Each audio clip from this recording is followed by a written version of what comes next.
చేసుకోవాలి వెయిట్ కాబట్టి మాకు అంత మెన్ పవర్ లేదు. ప్లస్ మహిళలు ఏంటంటే షాపుల దగ్గరికి దూరంగా వెళ్ళి 4-5 కుటుంబ సభ్యులు ఉన్న వాళ్ళు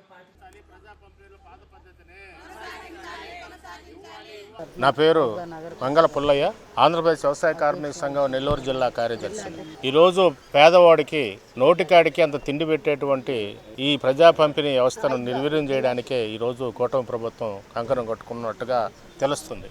ఎందుకనంటే గత ప్రభుత్వం మీద ఉన్నటువంటి అక్కసుతో లేకపోతే ఆ పనులు తీసేయాలనే ఉద్దేశంతో మాకు తెలియదు, కానీ శుభ్రంగా పేదవాళ్ళ ఇళ్ల దగ్గరకు వచ్చి మామూలుగా పేదల ఇళ్ల దగ్గరకు వచ్చి సరుకులు ఇచ్చేవాళ్ళు.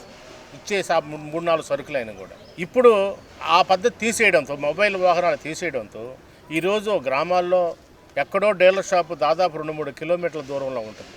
అక్కడికి కుటుంబాలన్నీ కూడా పనులు బాటుకొని పోవడం తెచ్చుకోవడం చాలా బాధాకరంగా ఉంది.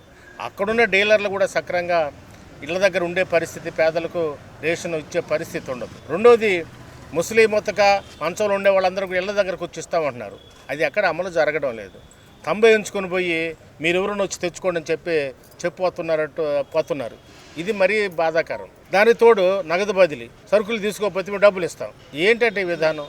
ఈ నగదు బదిలీ, సబ్సిడీలు ఎత్తివేయడానికి ఇదంతా కూడా ఏంటంటే రానున్న రోజుల్లో ఈ ప్రజా పంపిణీ వ్యవస్థను ఎత్తివేయడానికి, పేదలకు ఇచ్చే సబ్సిడీలు ఎత్తేయడానికి జరుగుతున్న కుట్రని మేము అనుకుంటున్నాం. అలా కాకుండా పేదలందరికీ మొబైల్ వాహనాల ద్వారా పాత పద్ధతిలోనే రేషన్ సరుకులు అందించాలి.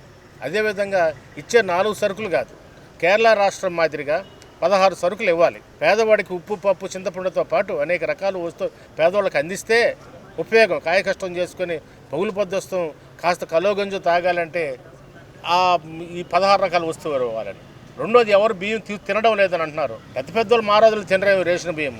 పేదవాళ్ళు ఈరోజు గ్రామాల్లో మీరు విచారించండి, పేదవాళ్ళు ఇప్పటికే రేషన్ బియ్యమే తింటున్నారు. ఈ 5-6 మంది పేదలు తినరేమో తప్ప మేమందరూ కూడా పేదలు తినడం లేదు కాబట్టి మేము నగదు బదిలీ డబ్బులు ఇస్తామని అంటున్నాం. ఇప్పుడు ఆ వాస్తవంగా గ్రామాల్లో ఉన్నటువంటి పెత్తందారులు, అధికార పార్టీ నాయకులు, గతంలో ఉన్న అధికార పార్టీ నాయకులందరూ కూడా ఈ బియ్యాన్ని కూడా మళ్ళీ రీపాలిష్ చేసి ఇతర రాష్ట్రాలకు ఎగుమతి చేసే పరిస్థితి ఉంది.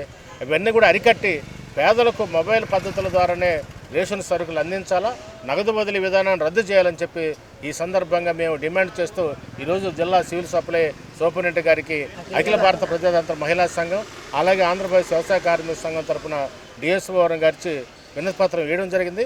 డిఎస్ఓ గారు కూడా మేము పరిశీలిస్తాం, ఎక్కడైనా ఇబ్బందులు జరిగితే మేము చర్యలు తీసుకుంటామని చెప్పారు. ఆ రకంగా చర్యలు తీసుకోవాలని చెప్పి మేము ఈ సందర్భంగా డిమాండ్ చేస్తున్నాం మిత్రులు.